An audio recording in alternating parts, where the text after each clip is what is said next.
This topic's gonna cover the medication that comes under the HMG CoA Reductase inhibitor pharmacological class. We're gonna take a look into the indication, mechanism of action, side effects, nursing consideration, and as well as the name of the drug and how do you recognize these drugs easily, depending on like their names and everything. So first of all, let's take a look into the indication. These drugs are used to treat the high cholesterol, and also these drugs are also often used to increase the good cholesterol in the body as well.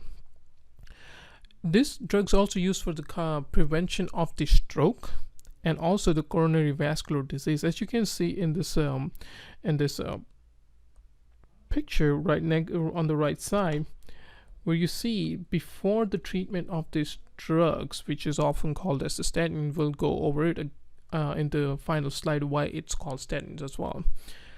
So before the treatment of this drug, the plaques formation in the vessels is quite significant. You can see it's like built up and it narrowing the lumen of the artery.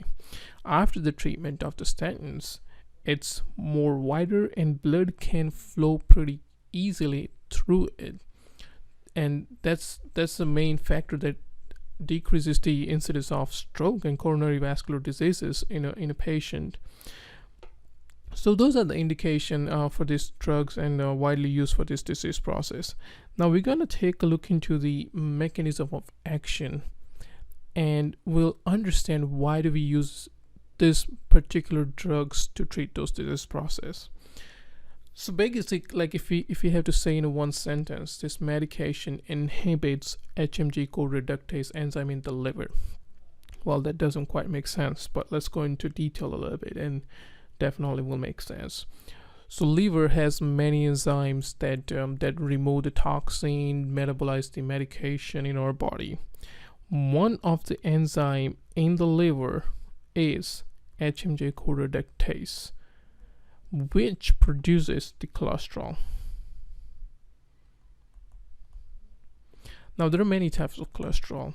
We can divide it into three main ones. First of one, VLDL, which is also called as very low density lipoprotein. The other one is called LDL, which is low density lipoprotein, and the final one is simply the triglycerides. So this HMG CoA Reductase inhibitors, which is the enzyme present in the liver, makes cholesterol in our body. These drugs inhibits this HMG CoA Reductase and prevent liver from making cholesterol. So that's how it basically decreases the cholesterol level in our body. Well, it decreases the cholesterol, but it definitely comes with many side effects, and the next slide is going to go over into the side effects, and depending on the side effects, which nursing consideration we need to look and pay attention while the patient is on this HMG CoA Reductase inhibitor drugs.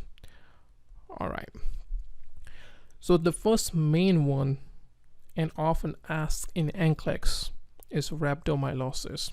Now that's kind of really a fancy word, but it's nothing hard to understand. Rhabdomyolysis, it's basically breakdown of muscles. Well, we can say in that like the muscles protein in the body. When the protein in the muscle breaks down, it produces the creatine kinase. So if the patients are on this medication, you may often see their creatine kinase level can go up and they complain about their muscle pain, tenderness. So that's the first signs and symptoms to look for if patient's gonna have rhabdomyolysis. And also the lab. So the normal creatine level in a male over 18 is approximately 52 to 336 Now, I said approximately because all the hospital uses different instruments, and their levels are a little bit different, so you can go by this range. It could be a little bit different in all the hospitals depending on their instruments. So that's the main one you need to look for, the rhabdomyolysis. Another one, hepatotoxicity. And why is that?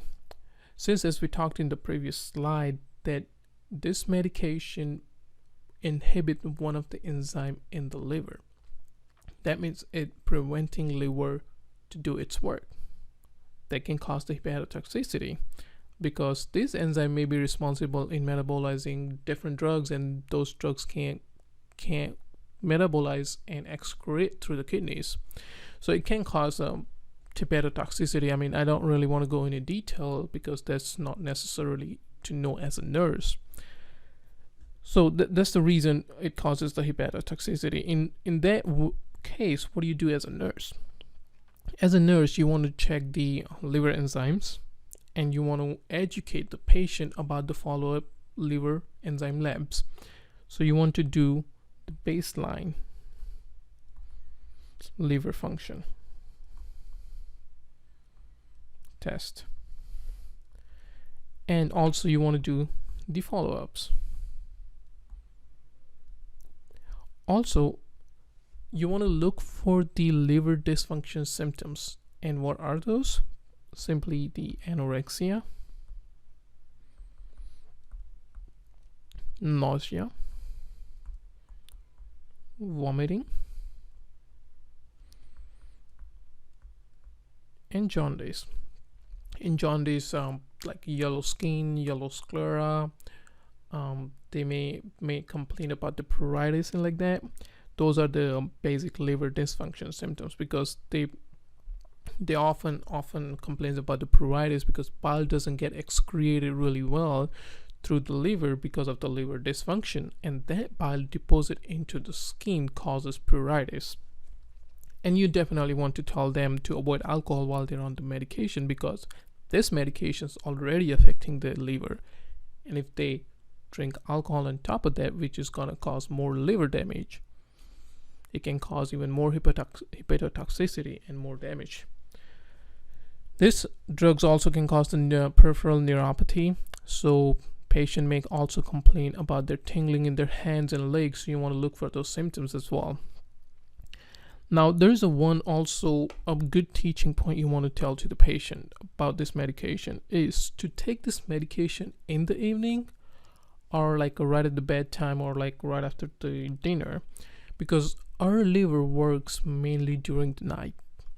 It doesn't work at its fullest capacity during the days. It mostly does its works during the night, like producing the cholesterol, getting out of the toxin, and repairing work in the body.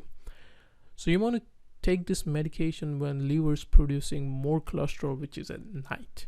So you definitely want to tell your client to take this medication in the evening or during, like right before the bed. Now, how to find these drugs and how to remember easily. So as we talked in the first slides, these drugs are also called as statin drugs, and that's the reason for that is at the end of all the drug, it's statin. So in this particular pharmacological class, every drug's gonna end with the statin. So if you see any drugs with the end of statin, that means it's HMG CoA Reductase inhibitor. Quite that easy, right? All right, I think that's about it in this medication class. You need to know about the, especially as a nurse, and that this will help. I hope this will help with the NCLEX as well. If you have any question, you can email us or contact us. Thank you.